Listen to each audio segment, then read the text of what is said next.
அஸ்ஸலாமு அலைக்கும் வரஹ்மத்துல்லாஹி தஆலா வபரகாத்துஹு.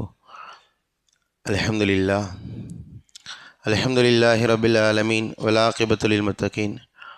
அஸ்ஸலாத்து வஸ்ஸலாமு அலா நபியினல் முர்சலீன் வ ஆலிஹி வ அஸ்ஹாபிஹி அஜ்மஈன். அம்மா பஅத். ஃபகத் கால அல்லாஹு தஆலா ஃபில் குர்ஆனில் கரீம் வல் ஃபுர்கானில் மஜீத். பஅத அஊது பில்லாஹி மினஷ் ஷைத்தானிர் ரஜீம். பிஃபத்லி பிஸ்மில்லாஹிர் ரஹ்மானிர் ரஹீம். وما ينطق عن الهوى إن هو إلا وحي يوحى. صدق الله العلي العظيم. عن أبي هريرة رضي الله تعالى عنه قال قال رسول الله صلى الله عليه وسلم إذا ولغ القلب في إناء أحدكم فليركه ثم ليغسله 7 مرات أو كما قال عليه الصلاة والسلام. அளவற்ற அருளாளன் நிகரற்ற அன்புடையோன் அல்லாஹ்விற்கு எல்லா புகழும். நம் உயிரது மேலான நமது தலைவர் ஹதரத் ரசூலுல்லாஹி ஸல்லல்லாஹு அலைஹி வஸல்லம் அவர்கள் மீதும் அவர்களை பின்பற்றிய சத்திய சஹாபாக்கள், நாதாக்கள், ஷஹதாக்கள், முழு உலக முஸ்லீமான ஆண்கள், பெண்கள், குறிப்பாக இந்த அவையில் ஒன்று கூடியிருக்கின்ற நம் அனைவர் மீதும் ரப்புல் ஆலமீன் அல்லாஹு தாலாவுடைய சாந்தியும் சமாதானமும் என்றும் என்றென்றும் நின்று நிலவட்டுமாக. ஆமீன். ரப்பி ஷ்ரஹ் லி ஸத்ரி வ யஸ்ஸிர் லி அம்ரி வஹ்லுல் உக்தத்தம் மின் லிசானி யஃப்கஹு கௌலி. அல்ஹம்துலில்லாஹ். அன்பான சகோதர பெருமக்களே, அல்ஹம்துலில்லாஹ். இந்த ரமலான் மாதம் தராவி தொழுகைக்கு பிறகு ஒவ்வொரு நாளும் நபி பெருமானார் ஸல்லல்லாஹு அலைஹி வஸல்லம் அவருடைய சுன்னத்துகளும் நவீன அறிவியலும் என்ற தலைப்பின் கீழே பெருமானார் ஸல்லல்லாஹு அலைஹி வஸல்லம் அவர்கள் பேசிய சுன்னத்துகளில், ரசூலுல்லாஹ்வுடைய வார்த்தைகளில் என்ன மாதிரியான அறிவியல் பலன்கள் இருக்கிறது, இன்றைக்கி மாடர்ன் சயின்ஸ் எந்தளவுக்கு அதை உண்மைப்படுத்துகிறது என்ற கோணத்தில் நம்ம ஒவ்வொரு நாளும் ஒரு சுன்னத்தை பார்த்து வருகிறோம். அந்த தொடரில் புகாரி ஷெரீஃபுடைய 172வது செய்தி, அபூ ஹுரைரா ரலியல்லாஹு தஆலா அன்ஹு ஒரு ஹதீஸை அறிவிக்கிறார்கள். நபிகள் பெருமானார் ஸல்லல்லாஹு அலைஹி வஸல்லம் அவர்கள் கூறியதாக, இதா வலகல் கல்பு ஃபி இனாஇ அஹதிக்கும், உங்களுடைய பாத்திரங்களிலே நாய் வாய் வைத்து விட்டால் ஃபல் யுருக்கிஹி, அந்த பாத்திரத்தில் இருக்கின்ற பொருள் அது என்னவாக இருந்தாலும் சரி, தண்ணீராக இருந்தாலும் சரி அல்லது உணவுப் பொருளாக எதுவாக இருந்தாலும் சரி, அதை நீங்கள் ஊற்றி விடுங்கள், அதை நீங்கள் புழங்கக்கூடாது. சும்மல் யகுசில்ஹு, பிறகு அந்த பாத்திரத்தை நீங்கள் கழுக வேண்டும். 7 மர்ராத், 7 முறை கழுவ வேண்டும் என்று பெருமானார் பேசுகிறாங்க. இந்த ஹதீஸில் நம்முடைய பாத்திரங்கள் ஏதோ ஒரு தண்ணி குடிப்பதற்காக வைத்திருக்கிறோம், அல்லது உது செய்வதற்காக அல்லது குளிப்பதற்காக ஏதோ புழங்குவதற்காக தண்ணியை வச்சுருக்கிறோம். அந்த தண்ணீரில் நாய் வாய் வைத்து விட்டால் அந்த தண்ணீரை நீங்கள் பயன்படுத்தாதீங்க, கீழே ஊற்றிடுங்க. இது இயல்பாக சொல்கிறது தான், நாய் வாய் வச்சு தண்ணி என்ன எப்படி புழங்குறதுண்டு. நான் அடுத்து ரசூலுல்லாஹ் சொல்கிறாங்க, அந்த பாத்திரத்தை 7 முறை கழுகுன்றாங்க ரசூலுல்லாஹ். இதே முஸ்லீம் ஷெரீஃபுடைய 279வது செய்தியாக அபூ ஹுரைரா ரலியல்லாஹு தஆலா அன்ஹு இன்னொரு ஹதீஸ் அறிவிக்கிறாங்க. துஹூரு இனாஇ அஹதிக்கும் இதா வலகல் கல்பு, உங்களுடைய பாத்திரங்களிலே நாய் வாய் வைத்து விட்டால் அதை சுத்தப்படுத்துகின்ற முறை என்பது ஐயகுசிலஹு 7 மர்ராத், அந்த பாத்திரத்தை 7 முறை கழுகணும். உங்களுடைய பாத்திரத்தில் நாய் வாய் வைத்துட்டா அதை 7 முறை கழுகணும். ஊலாஹுன்ன பித்ராப், அதில் முதல் முறையாக நீங்கள் ஃபஸ்ட்டு கழுவும் போது மண்ணை போட்டு மண்ணை தேய்ச்சி கழுவணும் என்பதாக ரசூலுல்லாஹி ஸல்லல்லாஹு அலைஹி வஸல்லம் சொல்வதாக இந்த முஸ்லீம் ஷெரீஃபுடைய ஹதீஸ் கிடைக்கிறது. நான் மேலே சொன்ன ஹதீஸில் நாய் வாயை வைத்து விட்டால் அந்த தண்ணியை கீழே ஊற்றிடுங்க, அதை புழங்காதீங்க, அதை 7 முறை கழுகுங்க. இந்த ஹதீஸில் நீங்கள் 7 முறை கழுகுங்க, குறிப்பாக அதில் ஒரு முறை மண்ணை வச்சு மண்ணை தேய்த்து அந்த பாத்திரத்தை கழுகுங்க என்று பெருமானார் எச்சரிக்கிறார்கள். நம்ம யோசிக்கலாம், நாய் தானே, நாய்க்கு ஏன் இவ்வளவு கடுமையான வார்த்தைகளை பெருமானார் பயன்படுத்தணும் என்பதா? அருமையான சகோதர பெருமக்களை, இன்றைக்கி நவீன அறிவியல் நிறைய செய்திகளை சொல்கிறது. ஒரு இடத்துல ரசூலுல்லாஹ் கொஞ்சம் கடுமையாக பேசுவாங்க. புகாரியுடைய 3322 செய்தி, லா யதுகுலுல் மலாயிகா பைத்தன் ஃபீஹி கல்புன் வலா சுவருன். அபூ தல்ஹா ரலியல்லாஹு தஆலா இந்த ஹதீஸ் அறிவிக்கிறாங்க.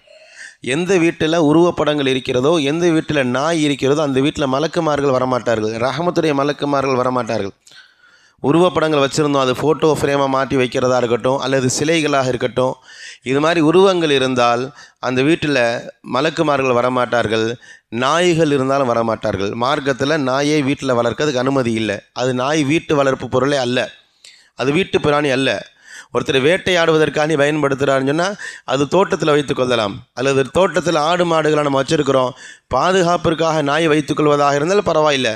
ஆனால் வீட்டில் பூனை ஆடு மாதிரி வளர்க்கக்கூடிய ஒரு பிராணி நாய் அல்ல என்பதாக ரசூலுல்லாஹ் எச்சரிக்கிறார்கள். காரணம், நாய் சார்ந்து நிறைய தகவல்கள் இருக்கிறது.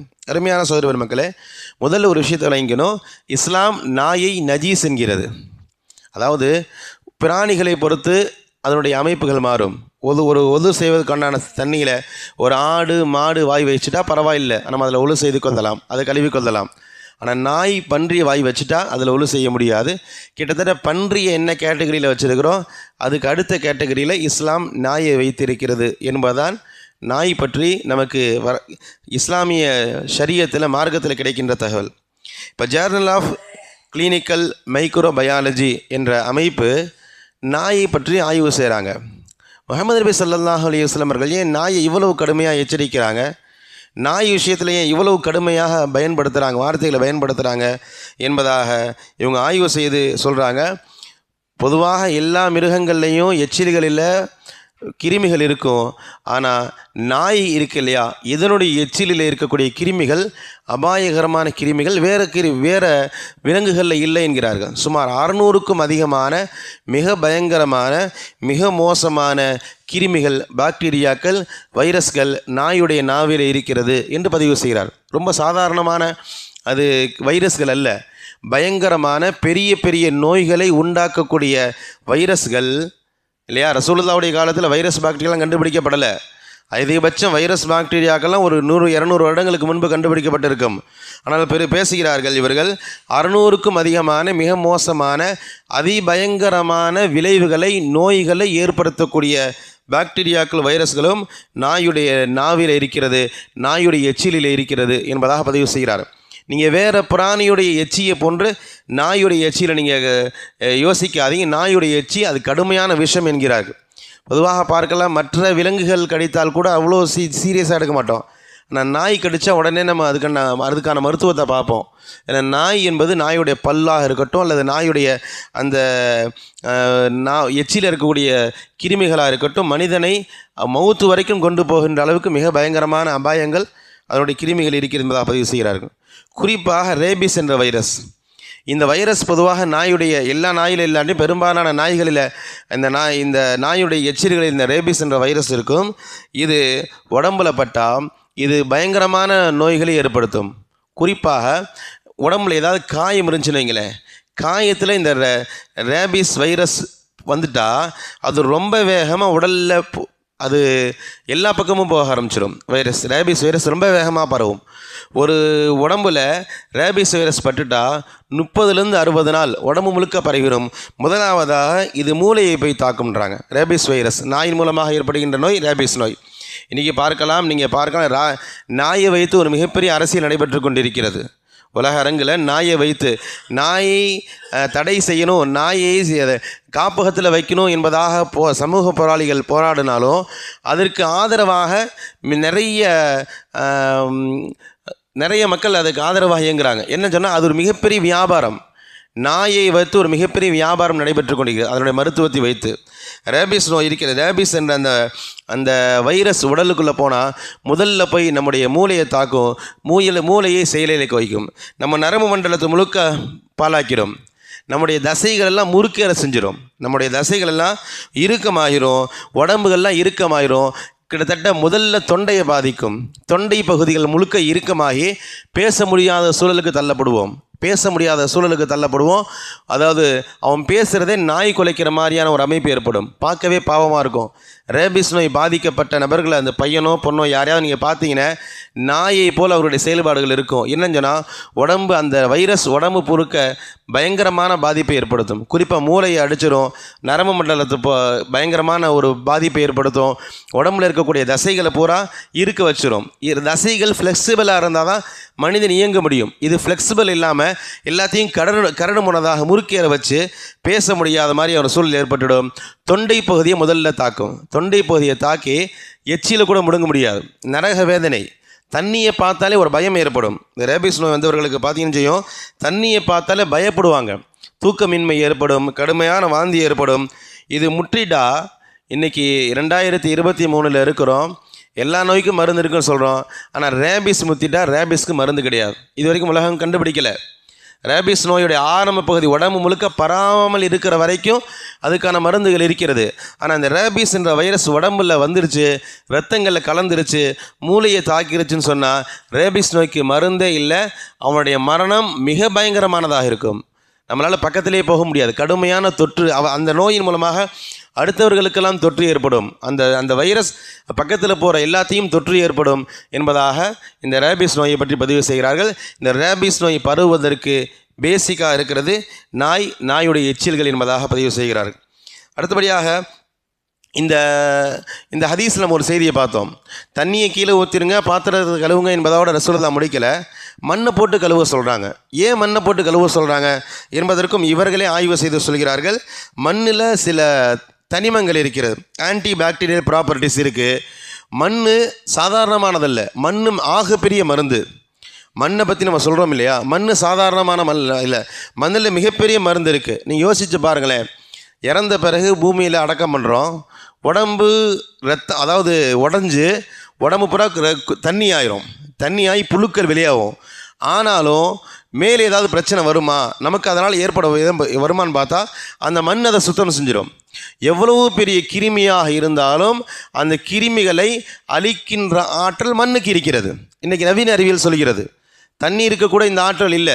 பொதுவாக ரசூலுல்லாஹ் ஒரு ஹதீஸ் சொல்லுவாங்க, என்னுடைய உம்மத்திற்கு 2 விஷயத்தை அல்லாஹ் தஆலா சுத்தப்படுத்துவதற்காக வைத்திருக்கிறான்.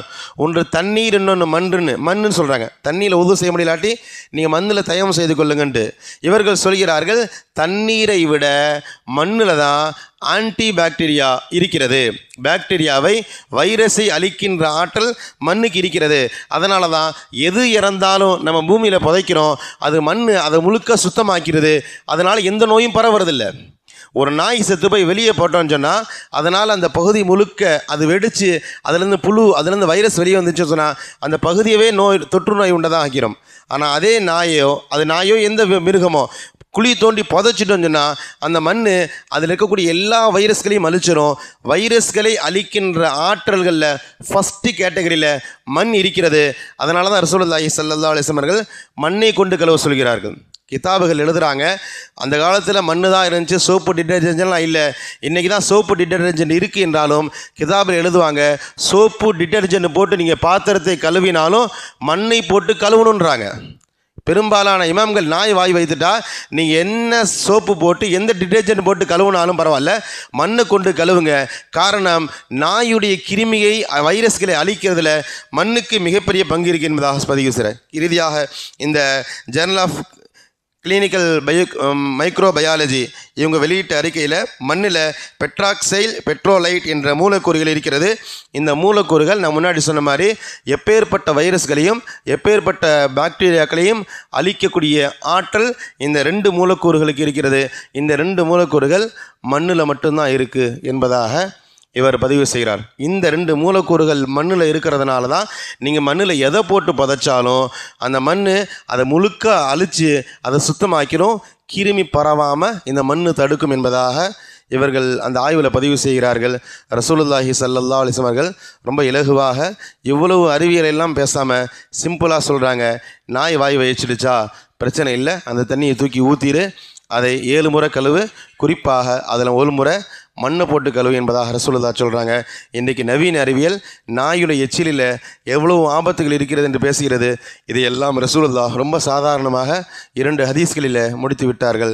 அருமையான சகோதர பெருமக்களே, அந்த அடிப்படையில் பெருமானாருடைய வார்த்தைகள், பெருமானார் நமக்கு காட்டி கொடுத்த சுன்னத்துகள் எதுவுமே நவீன அறிவியலுக்கு முரணாகாது. எல்லாமே பெருமானாருடைய சுன்னத்துகளுக்கு ஒத்துப்போகக்கூடியதாகத்தான் இருக்கும் என்பதை இந்த செய்திகளின் மூலமாக நமக்கு கிடைக்கிறது. அந்த அடிப்படையில் நபி ஸல்லல்லாஹு அலைஹி வஸல்லம் சுன்னத்துகளை அதிகமாக படிப்பதற்கும் விளங்குவதற்கும் வாழ்க்கையில் செயல்படுத்துவதற்குமான நல்ல நசீபை ரப்புல் ஆலமீன் நம் அனைவருக்கும் தந்து நல்லொரு புரிவானாக.